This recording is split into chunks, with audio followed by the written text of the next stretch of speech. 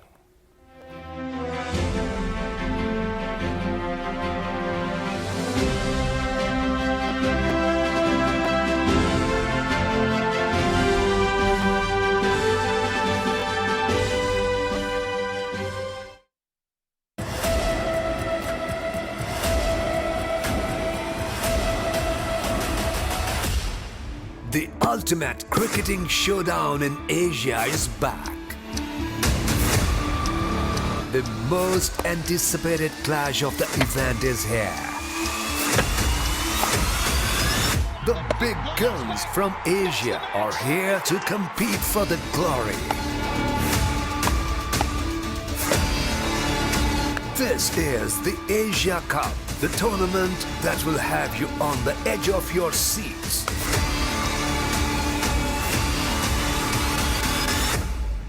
Don't miss it.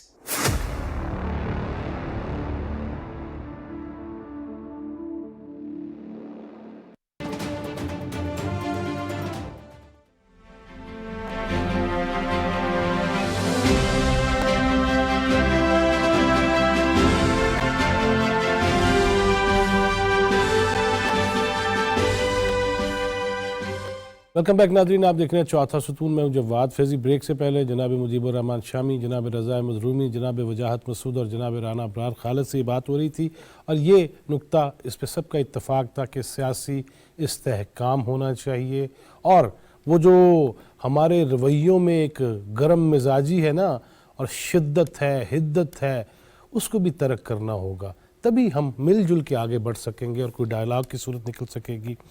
Rana ابرار خالد صاحب, واپس آتا ہوں جہاں سے آپ نے سلسلہ ٹوٹا تھا. کس طرح کیا کرنا پڑے گا؟ مجھے تھوڑا ٹائم دیں گے, میں آپ کو بتاتا ہوں. جو کویسچن چل رہا تھا, وجاز مسعود صاحب فرما رہے تھے, میں آپ کو 2008 میں واپس لے جانا چاہتا ہوں. یہ جو وہی سیاسی جماعتیں, جی باریاں, یہ وہ, وہاں میں آپ کو ذرا لے جانا چاہتا ہوں. 2008 میں جب جمہوریت بحال ہوئی تو یہ بات پاکستان کے وزیر خزانہ نے اس وقت بتائی تھی. میں صرف اپنی بات کوئی اختراع نہیں لے کر آ رہا. پاکستان کے اکنامک سسٹم سے $5 ارب مسنگ تھے. جو آئے تو صحیح پاکستان میں, حکومت کے اکاؤنٹ میں آئے, لیکن کہاں خرچ ہوئے وہ پتہ نہیں تھا. اچھا.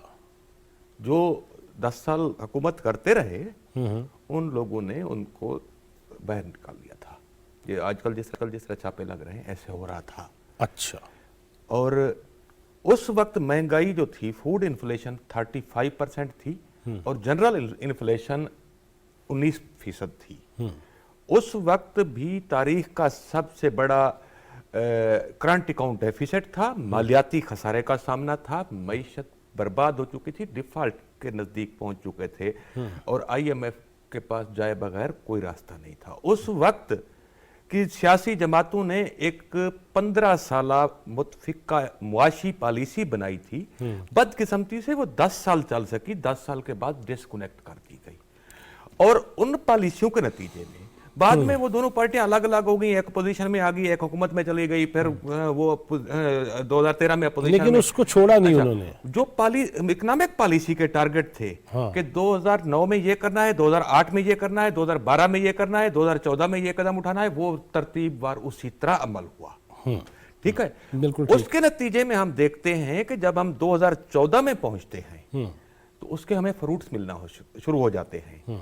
جب ایک ٹرم پوری ہوئی تو انفلیشن آ چکی تھی 19 سے 8.2% پر.